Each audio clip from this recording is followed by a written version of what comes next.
What's going on, guys? MP here, coming at you with another video, this time around talking about what makes a good shooter and what will continue to make good shooters in 2017. What needs to be done to the FPS genre in 2017 to keep gamers satisfied, but making sure the developer doesn't overdo it.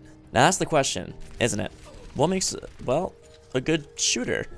What are the draws that make a player say, I'm going to be playing this for the next few months or even the next few years? For example, you're going to be watching a few gameplays from a couple different shooters that I typically enjoy playing. You'll see that each game has some similarities, but for the most part play completely different, and how each game plays will attribute to their success in the market today. Now, one of the biggest things a shooter needs is a solid movement system.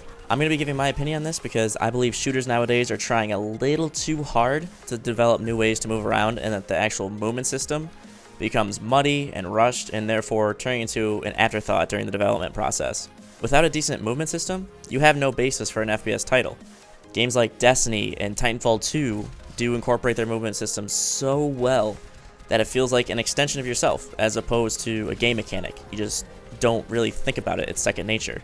Unfortunately, I do believe a downfall of most developers is that they are trying to make their gameplay faster, and that it should be faster. Oh, that doesn't always have to be the case. There's nothing wrong with literally slowing the movement down if the movement system is crisp and clean. Take, for example, the COD 4 Modern Warfare remaster.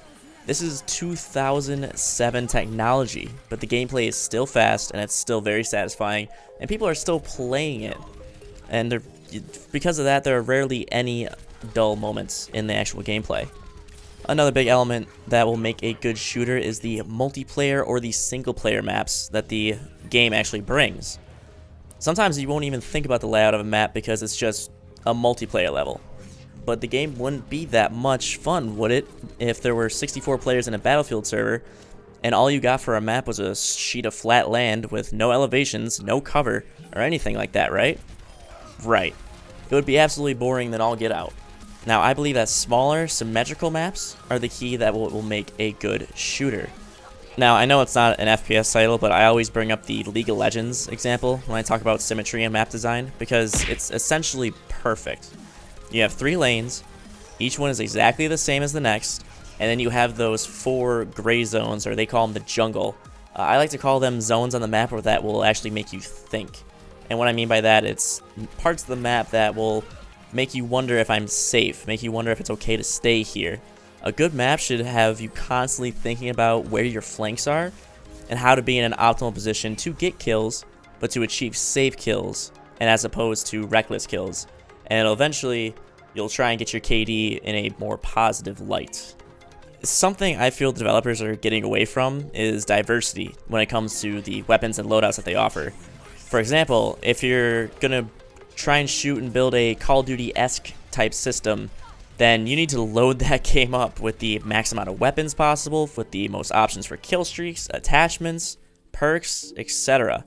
Because unless you market your game as is and say, hey, this is what we're offering, this is the price point we're at, the game is going to feel completely underwhelming, and your consumer is going to feel really cheated out of their $60.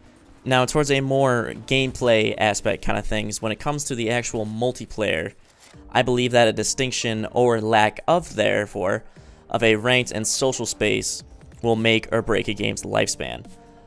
Honestly, if there's no distinction and we are told that, I would much rather be told if the game is either marketed towards a social shooter, or if the game is designed for competitive play and competitive events, because that may be the deciding factor of whether or not I personally make a purchase for a game.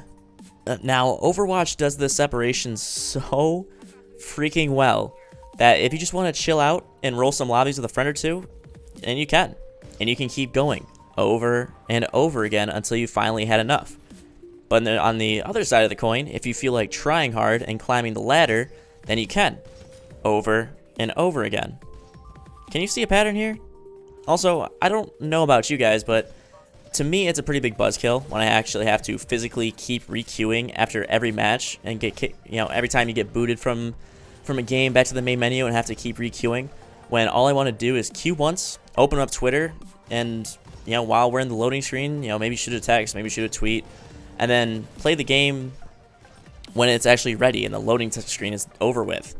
If any developer is watching this out there, please set up a constant queuing system in your multiplayer matchmaking games. Signed, the lazy shooter scrub making this video. Now, the last thing I actually really want to touch up on, and I'm going to be really blunt about this because it's the point that I feel the most strongly about. It's the one I'm mostly opinionated on. There aren't a lot of games on the market out there that really give you the best bang for your 60 bucks. I'm going to use Destiny as an example because I love the game to death. I put in probably like 30 days playtime on there between my 3 characters. But something needs to change on Bungie's end if they want to keep myself and other long-term players involved and make them feel immersed. And the way you do that is by adding more content to the game periodically. Also, it wouldn't hurt to get rid of a season pass model nowadays. I used to always love seeing trailers for like upcoming DLCs of like Call of Duty that I didn't have to prepay for in advance. Also, another quick thing on the season passes, I believe they're just an excuse to sell you a game that is either half or 3/4 complete just to get it out on the release date. And then they just want more money up front and say, hey guys, we're promising you more content. We're just not sure when we're going to do it. So hey, on top of spending your $60, if you want to spend $30 to $60 more on the future content, then you're actually going to have the whole game. Sorry about that. And unfortunately, we as gamers are actually letting it happen.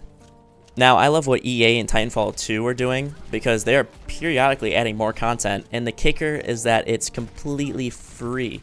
Freaking free, dude. Who doesn't love free content? That's something I wish this generation of consoles would take from the last and add more DLCs more frequently. Depending on the game, I wouldn't even mind paying a subscription service if it meant getting more quality content in a more reasonable time frame.